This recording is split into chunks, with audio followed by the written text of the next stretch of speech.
नमस्कार, मैं हूं शम्स ताहिर खान और आप देख रहे हैं वारदात। एंटीलिया केस की साजिश का असली मास्टरमाइंड कौन है?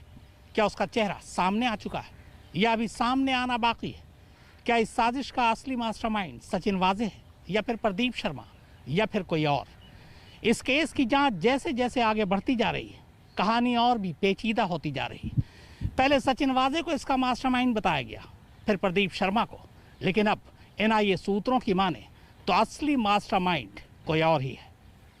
एंटीलिया केस एक ऐसी सस्पेंस फिल्म हो चुकी है जिसमें हर किरदार की एंट्री के साथ यही लगता है कि बस यही असली मास्टरमाइंड है और अब समझ लीजिए कि केस सुलझ गया। लेकिन पिछले 3 महीनों में हर गुजरते दिन के साथ एनआईए की जांच में इतने और ऐसे मोड़ आ रहे हैं कि लगता है कि अरे ये नहीं हो सकता, मास्टरमाइंड तो कोई और ही है। पर वो मास्टरमाइंड है कौन?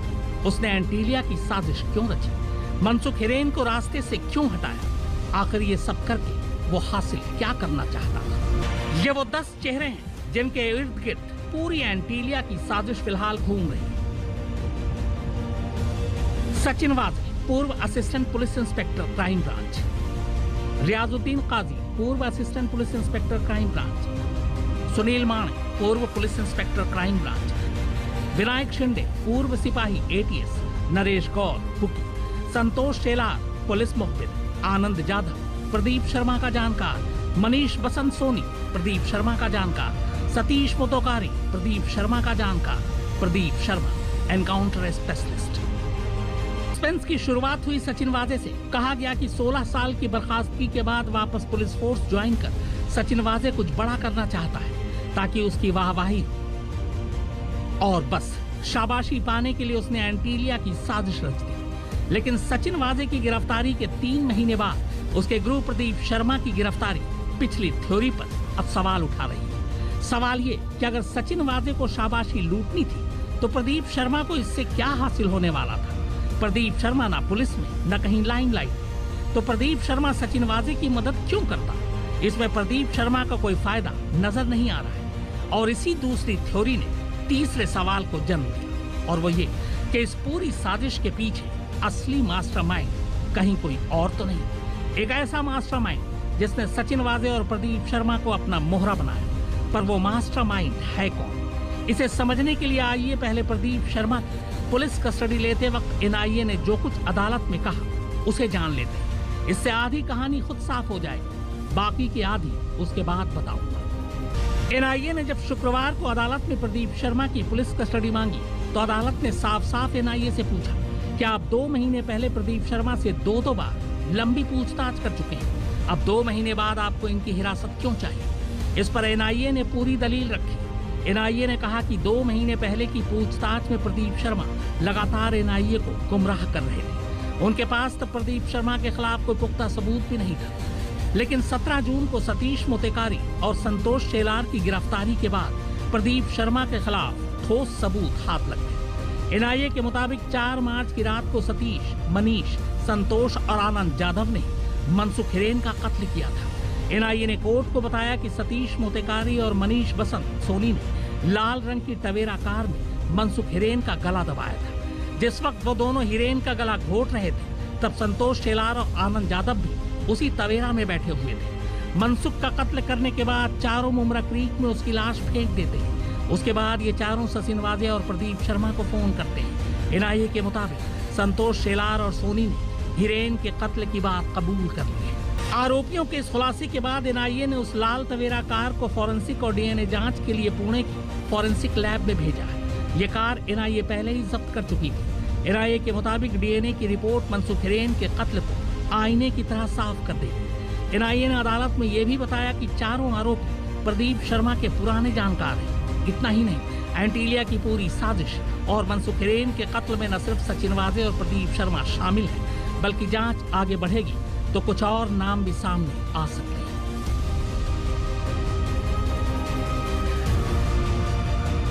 इस पूरे मामले में लाल टवेरा गाड़ी बहुत ही अहम है, क्योंकि ये वही टवेरा गाड़ी है जिसमें मनसुख हिरेन की हत्या हुई थी, उसे मार दिया गया था।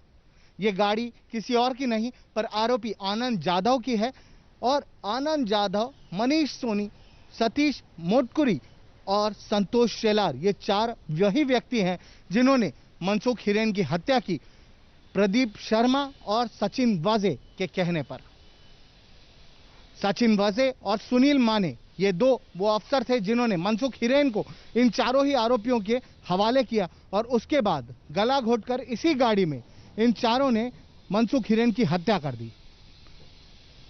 इस गाड़ी में से कुछ सैंपल्स एनआईए ने बरामद किए हैं सीएफएसएल अधिकारियों की मदद से, जिसके बाद प्रदीप शर्मा, मनीष सोनी, सतीश मोटकुरी, संतोष शेलार, इन सारे ही लोगों के डीएनए लिए गए हैं और अब गाड़ी से मिले डीएनए को इन 5 लोगों के डीएनए से मैच किया जाएगा। एनआईए की इस दलील पर जब अदालत ने प्रदीप शर्मा से पूछा कि उन्हें कुछ कहना है, तो प्रदीप शर्मा ने कहा कि उन्हें इस केस में साजिश फंसाया जा रहा है। प्रदीप शर्मा ने आगे कहा, अगर मैं इस साजिश में शामिल होता तो क्या मैं अपने घर में तब सो रहा होता जब मुझे गिरफ्तार किया गया। मैं एक रिटायर्ड पुलिस अफसर हूँ। मैं चारों आरोपियों में से सिर्फ संतोष शेलार को जानता हूँ। पिछले 12 सालों से वो मेरा इन्फॉर्मर था। मैं बाकी को नहीं जानता। मेरे साथ इनके फोटोग्राफ जरूर हैं, जो कि मैं एक संस्था चलाता हूँ और शिवसेना का भी मेंबर हूँ। अक्सर लोग मुझसे मिलने आते हैं मदद के लिए। ऐसे में बहुत से लोग मेरे साथ तस्वीर खींचते हैं और सोशल मीडिया पर डाल देते हैं, लेकिन इसका ये मतलब नहीं कि मैं उनमें से हर एक को जानता हूँ। मेरे और वाजे के बीच फोन पर भी कोई बातचीत नहीं हुई। पुलिस महकमे के ही कुछ लोग साजिश के तहत इस केस में मुझे फंसाना चाहते हैं। एनआईए ने कोर्ट को यह भी कहा कि मनसुख हिरेन का कत्ल करने वाले चारों आरोपियों के पास से उन्हें भारी मात्रा में नकदी भी मिली है। ये पैसे सचिन वाजे और प्रदीप शर्मा ने मनसुख को ठिकाने लगाने के लिए दिए थे। एनआईए का यह भी कहना था कि प्रदीप शर्मा के घर पर छापा मारने के दौरान वहां से एक लोडेड रिवॉल्वर भी मिला, जिसका लाइसेंस खत्म हो चुका है। इस पर प्रदीप शर्मा ने कहा कि तत्कालीन पुलिस कमिश्नर ने उन्हें 1997 में ये रिवॉल्वर दिया था, लेकिन बाद में वो इसका लाइसेंस रिन्यू कराना भूल गए। बाद में अदालत ने प्रदीप शर्मा को 28 जून तक के लिए एनआईए की हिरासत में भेज दिया।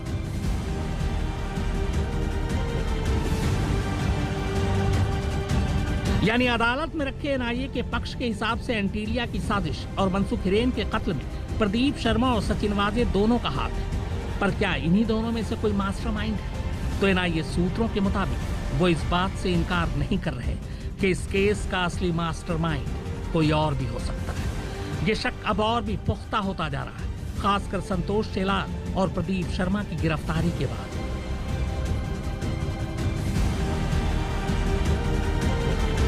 एनआईए के गले ये बात ही नहीं उतर रही कि अगर सचिन वाजे अपने लिए ये सब कुछ कर रहा था तो प्रदीप शर्मा को इसमें कूदने की क्या जरूरत है। और अगर प्रदीप शर्मा के कहने पर सचिन वाजे ने ये सब कुछ किया तो प्रदीप शर्मा को ये सब करने के लिए किसने कहा? क्या वो कोई आला पुलिस अफसर है, एक ऐसा अफसर जो सचिन वाजे और प्रदीप शर्मा को बहुत अच्छे से और करीब से जानता है? एनआईए सूत्रों का कहना है कि इस साजिश की जड़ें बेहद गहरी है और उसकी टीम पूरी कोशिश कर रही है कि वो उस जड़ तक पहुंच सके। एनआईए सूत्रों के मुताबिक प्रदीप शर्मा तक पहुंचने में महाराष्ट्र एटीएस की शुरुआती जांच भी काफी मददगार रही। दरअसल महाराष्ट्र एटीएस ही सबसे पहले सीडीआर यानी कॉल डिटेल्स रिकॉर्ड और आईडीपीआर के जरिए प्रदीप शर्मा तक पहुंची थी। सीडीआर के जरिए यह पता चला था कि प्रदीप शर्मा मनसुख हिरेन के कातिलों के संपर्क में। 4 मार्च की रात को मनसुख हिरेन के मोबाइल का आखिरी लोकेशन भी प्रदीप शर्मा के घर के ही करीब मिला था। यानी एटीएस अपनी जांच में सही दिशा पर आगे बढ़ रही थी। लेकिन फिर मामला एनआईए को ट्रांसफर हो गया। एटीएस ने सारे इनपुट एनआईए को दे दिए और इसी इनपुट पर काम करते हुए एनआईए प्रदीप शर्मा के मुखबिर संतोष शेलार को गिरफ्तार करने में कामयाब रही और शेलार ने पहली बार सबूत के साथ प्रदीप शर्मा का नाम उगल दिया। शेलार के बयान के बाद ही गुरुवार को एनआईए ने प्रदीप शर्मा को गिरफ्तार किया था। मनसुख हिरेन के मर्डर की जांच सबसे पहले महाराष्ट्र एटीएस कर रही थी। महाराष्ट्र एटीएस को शुरुआत में ही प्रदीप शर्मा पर शक हो गया था, क्योंकि बहुत से ऐसे एविडेंस थे जो प्रदीप शर्मा की तरफ इशारा कर रहे थे। सचिन वाजे का मोबाइल नंबर भी प्रदीप शर्मा के घर के पास ट्रेस हुआ था। मनसुख हिरेन के मर्डर के पहले हुई 2 मीटिंग, जिसमें Pradeep Sharma police commissioner office पहुंचे सचिन वाजे से मिलने, और एक मीटिंग जो उनके घर के पास जेबी नगर में हुई।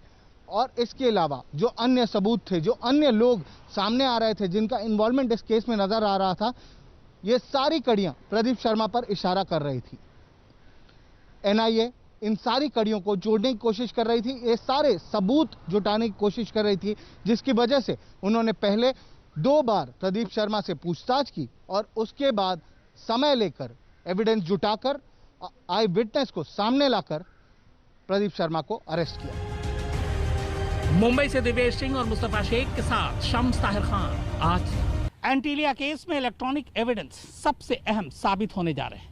एनआईए सूत्रों की माने तो इस केस की जांच की शुरुआती दिनों में ही महाराष्ट्र एटीएस ने यह पता लगा लिया था कि प्रदीप शर्मा भी इसमें शामिल है।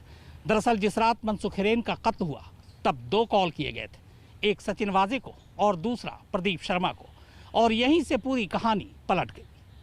दरअसल सचिन वाजे ने एंटीलिया साजिश को अंजाम देने से पहले बुकी नरेश गौड़ से 14 सिम कार्ड मंगवाए थे। पूरी साजिश के दौरान इन्हीं 14 सिम में से कुछ सिम पर सभी साजिशकर्ता एक दूसरे के संपर्क में थे।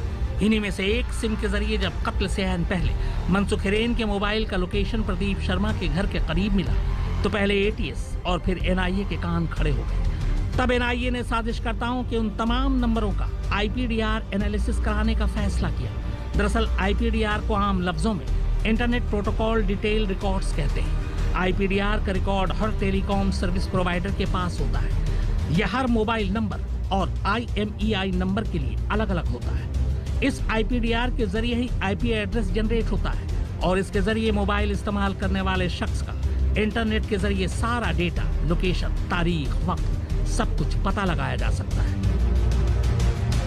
आईपीडीआर के एनालिसिस से पहले सचिन वाजे और फिर प्रदीप शर्मा गिरे। एनआईए सूत्रों के मुताबिक ये इलेक्ट्रॉनिक एविडेंस कोर्ट में एक अहम सबूत साबित होने जा रहा है। अब इसी इलेक्ट्रॉनिक एविडेंस के जरिए एनआईए ये पता लगाने में जुटी है कि इसके तार प्रदीप शर्मा से आगे जाकर किसी और से तो नहीं जुड़ते, क्योंकि एनआईए सूत्रों की माने तो उन्हें सिर्फ यकीन ही नहीं बल्कि पुख्ता यकीन है कि इस साजिश में प्रदीप शर्मा के ऊपर भी कोई शामिल है और वही इस खेल का असली मास्टरमाइंड है। तो इंतजार कीजिए, क्योंकि अभी तो प्रदीप शर्मा से हिरासत में पूछताछ शुरू हुई है। अभी 28 जून तक यानी अगले 1 हफ्ते तक प्रदीप शर्मा एनआईए के मेहमान होंगे। क्या पता 1 हफ्ते के अंदर या 1 हफ्ते के बाद कोई बड़ा नाम सामने आ जाए, असली मास्टरमाइंड तौर पे।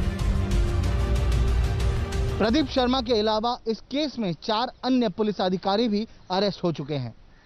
कुछ पुलिसकर्मी और अधिकारी जो प्रदीप शर्मा के साथ काम किया करते थे वो भी शक के घेरे में हैं। कुछ अन्य पुलिस अधिकारियों को समन भी किया गया है। कौन हो सकता है इस पूरे केस का मास्टरमाइंड, ये पता लगाने की कोशिश में अब भी एनआईए के अफसर जुटे हुए हैं। मुंबई से दिवेश सिंह और मुस्तफा शेख के साथ शम्स ताहिर खान। आज तो वारदात में फिलहाल इतना ही, मगर आज तक पर खबरों का सिलसिला लगातार जारी है।